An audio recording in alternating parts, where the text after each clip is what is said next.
If you love to barbecue and you like to try new things, then this just might be the thing for you. I'm talking about juicy, tender, fall-apart smoked beef. Big thanks to Napoleon Grills for sponsoring this episode. Yes, that's it. It's one of those steaks that you can use for any type of cooking.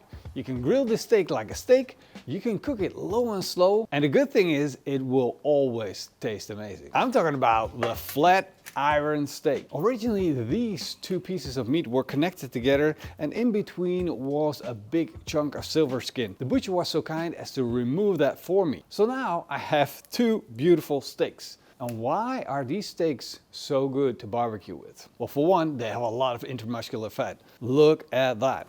That is absolutely beautiful. And all of that fat will render down and turn into juices. No matter if you grill it like a steak or if you smoke it low and slow. But if you do want to smoke it low and slow, there's some things that you need to keep in mind. But before I'm going to prepare my beef, I'm first going to fire up my barbecue. I'll be cooking on the Napoleon Kettle Grill Pro. And the way that I like to set it up is by putting in some bricks. And that's going to be the wall that separate the briquettes from the meat. And these briquettes already have pieces of smoke wood in them. Let's put in a couple of fire starters and light them up.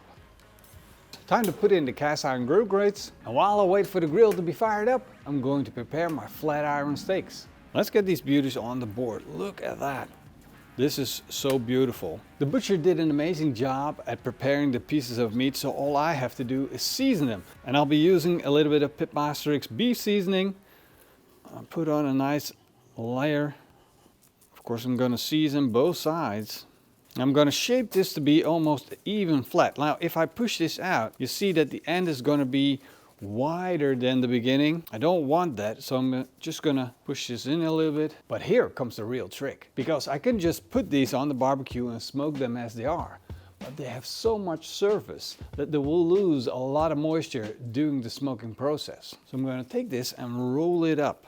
Just start on one end, roll it up, keep it nice and tight, like that. Then I'm going to take some butcher's twine and tie it up. Start in the center. There we go. 3 of these twines will do the job because they only need to hold on until the end of the cook. And that's when the beef will be already super tender. So here we go. Cut the ends off. And this flat iron is now ready for the barbecue. I'm going to prepare the other one in the exact same way. So just a little bit of PITMASTERX beef seasoning. Then roll it up, tie it up with some twine. And now I have 2 ready for the barbecue. I'm going to put these on the opposite side of the briquette. That way they will be in indirect heat and they will cook really nice and slow. Time to close the lid, open up the top vent, close the bottom vent. I'm going to let the barbecue come up to 120 degrees Celsius, which is around 240 degrees Fahrenheit. Thank you, Bertus. I'm just going to let it smoke for the first 3 hours without opening the lid. And in the meantime, I'm going to show you how to make a delicious barbecue sauce. This is the recipe for espresso barbecue sauce. It's super easy to make. All you need is a few ingredients. I'm going to start with some ketchup. I'm going to add a 1/4 cup of distilled vinegar, 1/4 cup of sugar, a tablespoon of Worcester sauce, 1/2 shot of espresso, 1/2 shot of your favorite whiskey or bourbon. And normally the recipe...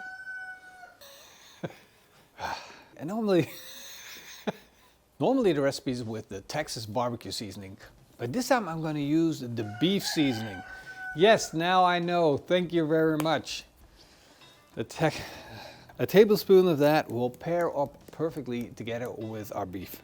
And now all you need to do to turn this into a barbecue sauce is just give it a good shake, and the barbecue sauce is now ready. Of course, I always recommend you do a taste test just to make sure you got it absolutely spot on. That's good. It's been 3 hours and I think it's about time we take a look. These are so pretty. They got a beautiful smoke color and they look absolutely fantastic. You see that color? That is what I'm looking for to determine if I want to take them off or smoke them a little longer. I have a mahogany red color on my beef that I'm looking for and it looks fantastic. I'm going to put both of these in aluminum. Of course, they're going to get a slice of butter, a little bit of maple syrup, a sprinkle of the beef seasoning, and to top things off, a little bit of our just made barbecue sauce, the espresso barbecue sauce. Seal it off with some aluminum foil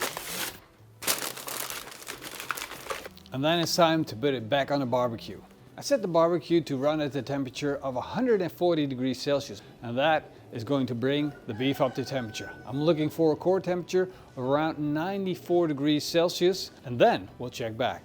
Wow, a little bit of that juice on top. Do you think it's gonna be tender? There's only one way. Ooh, ooh.